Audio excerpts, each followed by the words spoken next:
This week's Nobel Prizes are once again highlighting groundbreaking work in the sciences and in medicine.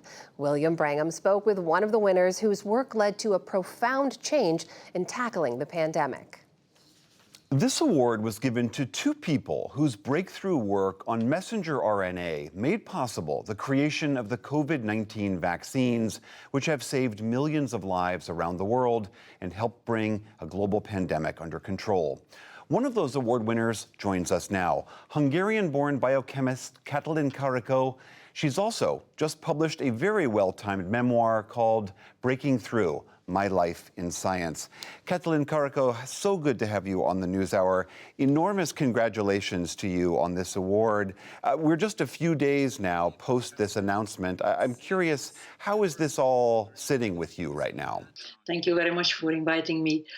Yes, it is a little bit hectic time and didn't have enough time to settle that all of this news about winning the Nobel Prize. I just cannot believe it. Did you do anything special to celebrate? Not really. I was so tired. Come on, not even a single glass of champagne or anything? Yeah, we drank a little Hungarian wine. Excellent, excellent. As I mentioned, you were awarded this Nobel for years of dogged work that you and your colleague did on messenger RNA and your belief that, in fact, it would prove to be so revolutionary. I'm curious, how is it that when you look back, that you explain your belief that this little molecule could be so powerful? So at 1989, when I started to work with messenger RNA, at the beginning, there were, it was not as powerful as today. It was like a very tiny amount of protein could be produced, which was seen for many people that is irrelevant for any kind of therapeutic use. But as time went by, just incremental improvement could be made. And then later, when we could see in the mice some effect, then we thought that, oh, maybe it is useful for human also. So it was like incremental, and we could improve the product. But as you detail in your memoir, I mean, you had to push through years and years of skepticism and people who didn't believe you, institutions that didn't believe in you, people who pushed you out, even forced you to retire in some instances, and yet you kept persevering. You knew somewhere in the back of your mind that your work would be vindicated? I mean, I don't blame anybody, for such action, because I am not focused on those people who were just a naysayer. I always had one or two person who believed also with me, and then we proceeded together. I don't blame. I am not that kind of person. It's fine. I understand the system is not set up properly. That's what I would say. The COVID vaccines, the arrival of the pandemic and then the development of the COVID vaccines using this breakthrough obviously was proof to the world. And as I mentioned, your breakthrough saved millions of lives globally. I mean, that has to be incredibly gratifying, Nobel Prize or not.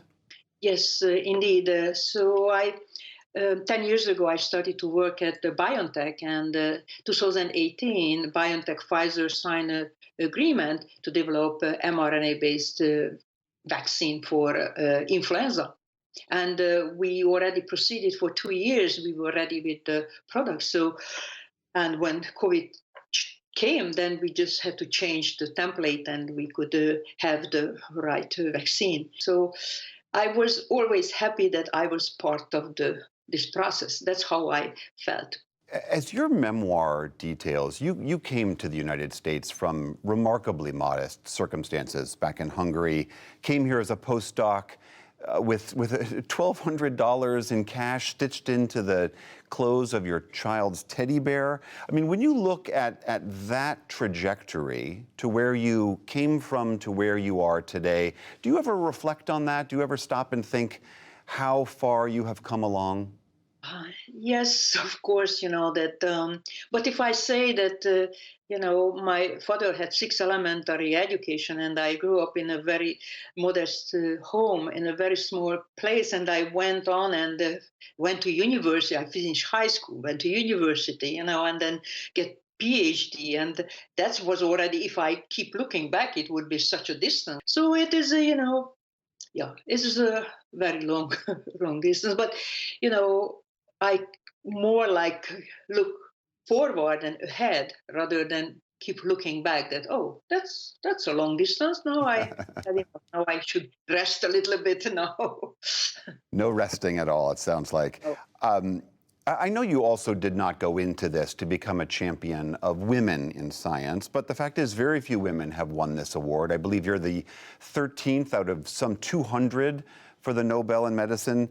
How do you view all the accolades that you're getting, that you are yet another champion for women in science? Yes, many very talented scientists are there, and they could not advance because, still we give birth and we have to take care of the child, but, we have to share that responsibility with our partner. So that I keep telling them that find the right guy. Find the right guy. That's good advice, yes. Yes, and I tell them you don't have to choose between family and profession because my daughter turned out, fine. She's a 2 times Olympic champion. She finished, get Ivy League school finish here, and she get an MBA and UCLA. So she did very well. She learned just, seeing me and my husband working hard. It's a truly remarkable life and career, and it sounds like you're only just getting started. Katalin Karikó, it's such a pleasure to talk to you. Congratulations on the Nobel Prize. Thank you so much for talking with us. Thank you.